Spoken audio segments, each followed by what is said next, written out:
Nos dirigeants politiques, de l'extrême droite à l'extrême gauche en passant par l'extrême centre, ont parfaitement compris que ça ne marche plus.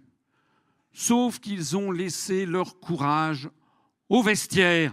Sauf que ce sont des lâches, des peureux, qui ne sont pas capables d'appeler un chat et de dire face au peuple français, nous devons désormais sortir de l'Union européenne et de l'euro.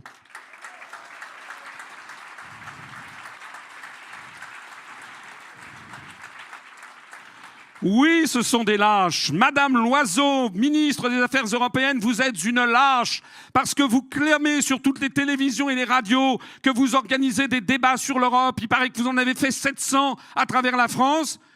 On m'a dit, quelqu'un m'a dit qu'ils y étaient allés, trois adhérents de l'UPR sont allés à un débat qui était organisé par Madame Loiseau. Ils étaient tout seuls. Le débat n'a pas eu lieu.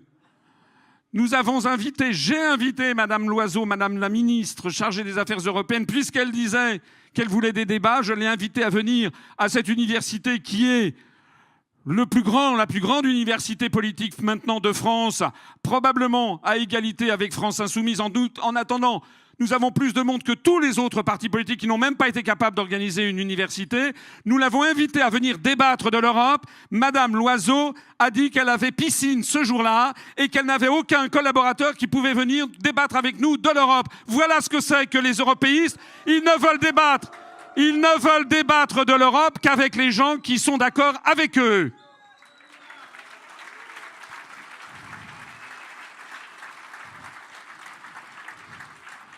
Oui, monsieur Barnier, vous êtes un lâche aussi. Le commissaire européen français chargé du Brexit, je l'ai invité dans les formes les plus solennelles à venir ici pour parler du Brexit, devant un public qui est le vôtre, avec 1200 personnes qui auraient été intéressées et avides de comprendre ce qui se passait et qui auraient été intéressées de voir le commissaire européen Michel Barnier débattre avec le président de l'UPR. Monsieur Barnier a fait savoir qu'il avait piscine ce jour-là et qu'il ne pouvait pas y aller, et aucun collaborateur non plus. Voilà ce que c'est que les européistes.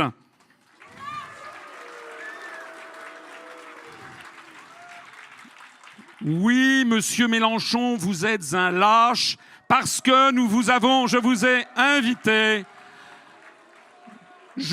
ai invité à venir à cette université, parce que vous ne m'avez pas invité à l'université de la France Insoumise, parce que votre prétendue insoumission vous a fait inviter des députés des Républicains. Tiens donc, qu'est-ce que pensent les adhérents et les électeurs de France Insoumise quand ils voient que M. Mélenchon invite des députés républicains à son université et ne nous invite pas, nous, pour débattre des questions européennes? Qu'est-ce qu'ils en pensent ?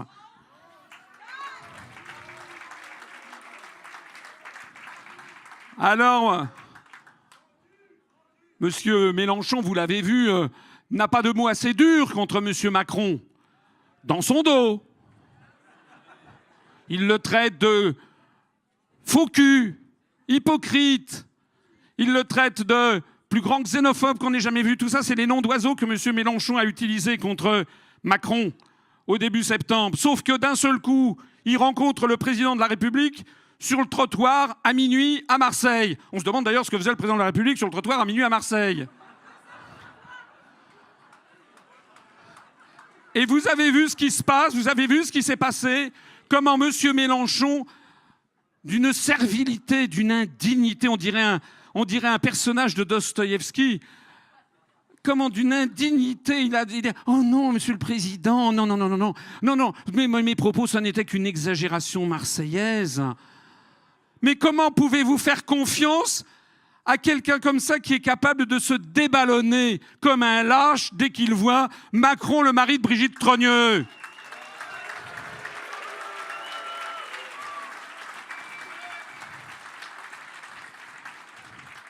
Alors j'ai invité monsieur Mélenchon à venir débattre avec vous, avec nous, pour que nous débattions sur son projet. Comment est-ce qu'il va changer d'Europe? Comment il va convaincre, par exemple,